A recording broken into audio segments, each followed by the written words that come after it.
Is the international community indirectly enabling war crimes in Iraq? A report says weapons from 17 countries, including the US, UK and Russia, are being used by militias for torture and murder. Who's to blame and how safe is it for civilians fleeing the city of Mosul? This is Inside Story.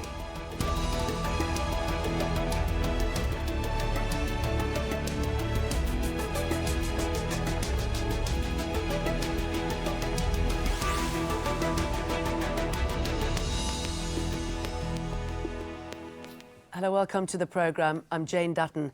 Weapons manufacturing is a highly lucrative global industry, but the sale of arms comes with questions of ethics. A new report by Amnesty International suggests some countries would struggle to answer these questions. It's sending a wake-up call to the US, the UK, Russia, Iran and others to ensure weapons are not falling into the wrong hands. Much of the report focuses on the Popular Mobilisation Units, or Shia militias in Iraq. They are a crucial part of the Iraqi government's strategy for fighting the Islamic State of Iraq and the Levant, or ISIL. The militias were even officially made part of the security forces in November, but they've been accused of widespread human rights abuses. And Amnesty International says the international community is indirectly supporting those abuses.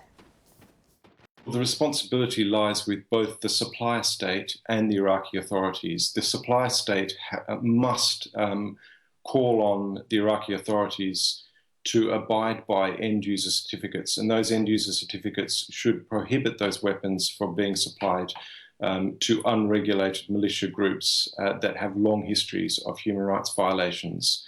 So the supplier states must restrict the flow of arms and look at ways of ensuring that they do not end up in the hands of serial violators that are only worsening the situation in Iraq and making it very difficult to see the future peace and stability beyond Mosul. Okay, let's take a closer look at the report. It says Iraq is the 6th largest importer of heavy weapons, which come from at least 17 countries, including the US, Europe, Russia and Iran. Amnesty says the flow of arms is fueling militia war crimes, and that states selling weapons to Iraq must ensure they won't be used by militias to violate rights. The report focuses on 4 mainly Shia militias that it says have committed human rights abuses. The militias allegedly receive arms and salaries from Iraqi authorities and are not being held accountable for their actions. Amnesty says militias are using the weapons in revenge attacks, including abductions, torture and killings. Thousands of Sunni men and boys seized by the militias are still missing.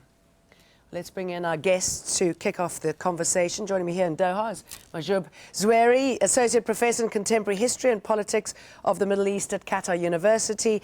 In London, Tala, Abdulrazaq, a researcher at the University of Exeter's Strategy and Security Institute. And in Pensacola, Florida, via Skype, Michael Pregent, a former US Army officer who served as an advisor to the Iraqi government during the Bush administration. I'm going to come to you first, Michael Pregent. What is your response to the report and the fact that these arms are being sent over in such numbers by so many countries?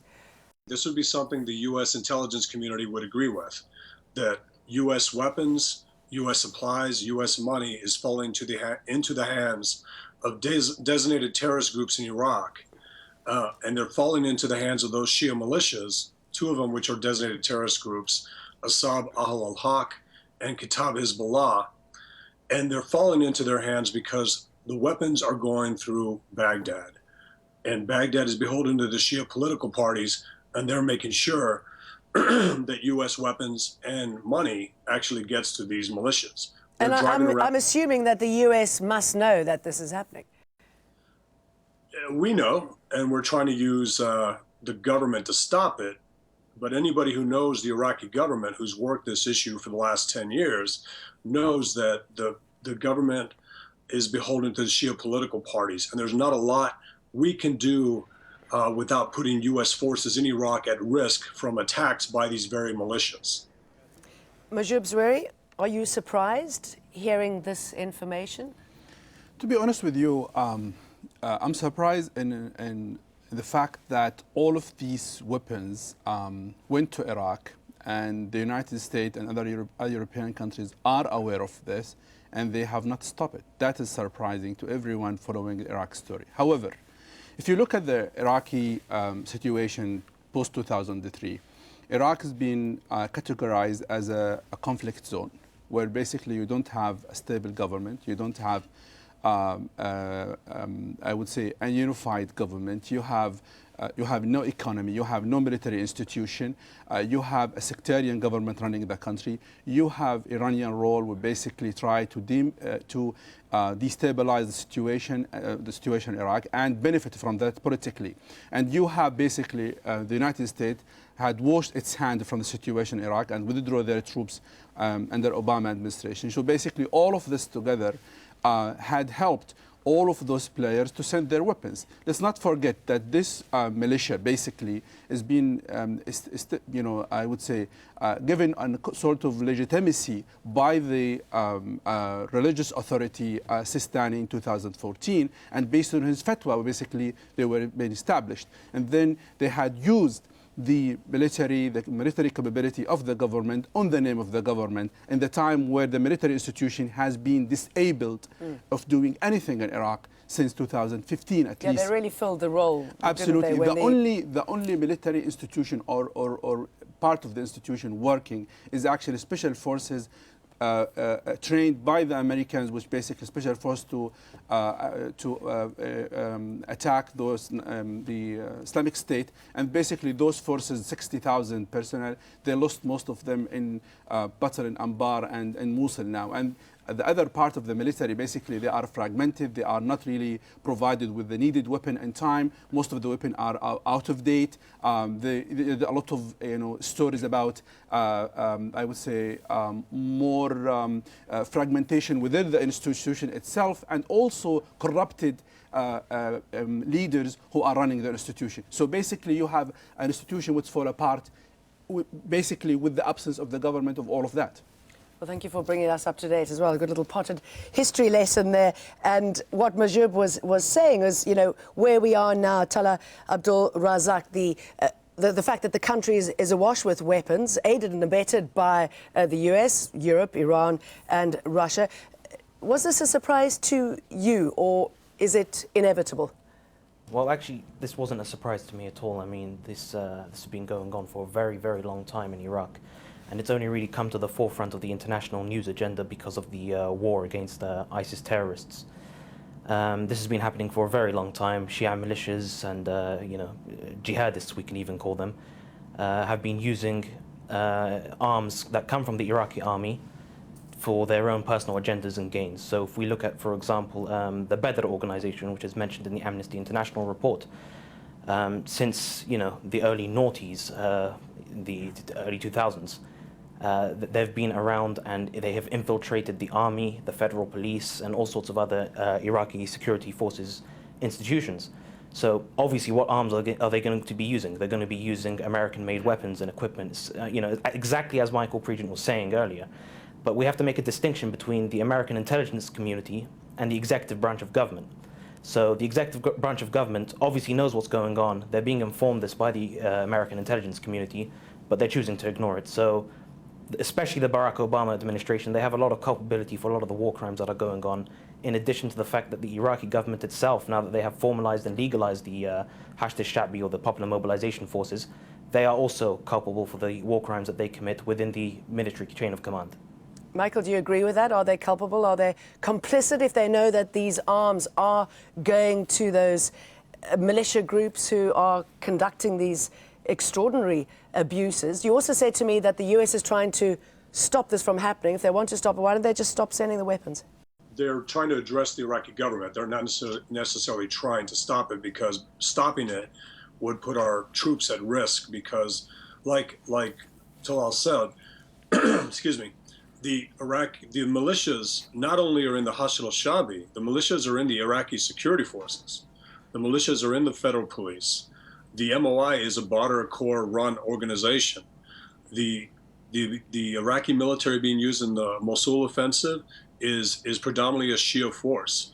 and a lot of them brag about being able to wear the uniform of a militia and any uniform of the Iraqi army.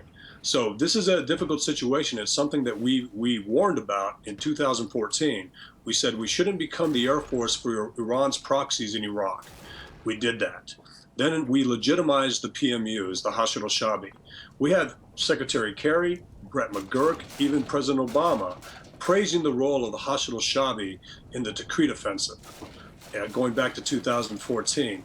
We can't legitimize Iranian proxies on the ground and expect it not to alienate the very Sunnis we need to fight ISIS.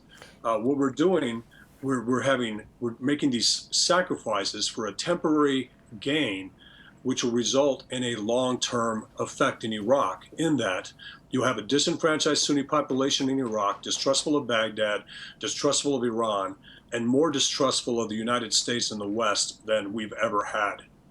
Tala, tell us more about these militia groups and what makes them so dangerous. What is their behavior and why do they behave this way? Well, the key thing to understand about these Shia jihadists is that they are not too dissimilar from the ISIS terrorists that they're fighting. They adopt an area of the same strategies, similar discourse even. The way that they talk about other sects is that, essentially all other sects are heretics. The Sunni Arab community are somehow in cahoots with ISIS. And they use that as a justification, frankly, for the atrocities and the abuses that they commit. And it's just sad, really, that it's only recently come to light and people are paying attention to what these guys have been doing since 2003, 2004. And the common link between all of them is that their chain of command doesn't extend to Baghdad. It extends all the way back to Tehran in Iran. So their loyalties are not to the state. So although technically their commander-in-chief is Prime Minister Haider al-Abadi, they actually seem to take their orders, or not seem, they actually do take their orders from Iranian religious leaders. And when I say religious leaders, I also mean that the chain of command extends back to the Iranian Revolutionary Guard Corps in Tehran. So we're also looking at the involvement of the Quds Force here, headed by Iranian General Qasem Soleimani. These militias are heavily tied into the IRGC, and the fact that the Popular Mobilization Forces have been legitimized and made into a parallel military structure to the actual Iraqi army, what that gives us is frankly, it's an Iraqi version of the IRGC. There's pretty much no difference in the way that they were set up and the way in which the IRGC was set up. And the idea is that the army, no matter how powerful it may become, or any ideas that, in terms of national cohesion, that will all be dismantled by a parallel force which could face against it and defeat it in battle if necessary. Okay. And its loyalties are tied directly to Iran. I think, Jen, the Iraqi government has used what's so-called the war in terror or war against ISIL to legitimize establishing such a militia. If you remember, their attack to Fallujah and the Anbar, everything is happened under the umbrella that the special forces, the military, they cannot face those. So the only way to do it is have our own forces, which basically they are trained, they are mobilized, they are, ideologically they have a lot of, energy. So basically, let's benefit from those who are ready to fight to save Iraq. That's one side of the story. The other side of the story is that Iraq, the United States had washed its hand off Iraq since, I would say, after the starting of Arab Spring, because there are many problems appeared in the region. You have Egypt falling apart, you have Libya, you have Yemen, and then Syria. So the United States have many files on the priorities. Iraq has been left actually as the latest priorities to the government. And the time the Iraq situation left to the government, basically Iran has become more involved on the political level and on the military level. And that's the point where basically the militia has been empowered by the Iranian leadership and also by religious circle in Iran. The third item... So when the government empowered the Shia militia, I mean, that must have driven a real divide and it must have really exacerbated the sectarian tensions that we've seen. That's confirmed. It confirmed that there is that the government has become more a Shia, identity, identify itself as a Shia government. Because Sunni lawmakers were against it. Actually 2 months ago, they took the whole thing to the parliament and approved. as actually part of the military institution in Iraq. It's been approved now as something it's being given the legitimacy actually as part of the military of Iraq. Okay, let me bring in Michael. I mean, where does this action leave any attempts to bring some sort of unity to the country, to stop weapons from flooding in? How does it bring people closer together and a political solution to the table? Well, Tikrit didn't bring people together in Iraq. Ramadi didn't bring people together. Fallujah didn't bring people together. Each one of those operations demonstrated the Iraqi government's acquiescence to Tehran by using these proxy forces that punish Sunni population centers in Iraq and push them out. So now when we look at the Mosul offensive, you're using the same militias, whether they're in the federal police or they're the Hashd al-Shabi going to Tallha. It simply resets the conditions to the day before ISIS came in. This isn't unifying the country. It's actually telling not a majority, but two population centers in Iraq, the Kurds and the Sunnis, that their government sees them as underclass in Iraq, sees them as secondary to Shia primacy in Iraq. And it doesn't bring things together. And more importantly, as the Sunnis and the Kurds look to the West for a guarantor, for a fair ally in this fight, not only against ISIS, but the invasion of Iraq by Iran, they're not seeing those allies there. The U.S. Okay, well, sorry, let me bring in Mosul now. I think we should talk about it a little bit more, because obviously it's relevant to the bigger picture. The Amnesty report has been released as the battle for Mosul continues. And as I said, I bring this up because what happens here is important not only for the city, but for the rest of the country, just in this context of what we've been talking about. The city is ISIL's last stronghold in Iraq. Government forces supported by U.S. coalition airstrikes and Shia militias are fighting to retake the city. More than 130,000 civilians have fled Mosul since the offensive began 3 months ago. Many of them are now in camps, and Shia militia and Kurdish forces have been accused of singling out Sunni men and boys again and detaining them. There are concerns that Sunnis left behind in Mosul could be targeted if the city is retaken. So we're seeing this happening all over again, Tala, and it could possibly get even worse once ISIL has been kicked out of the city.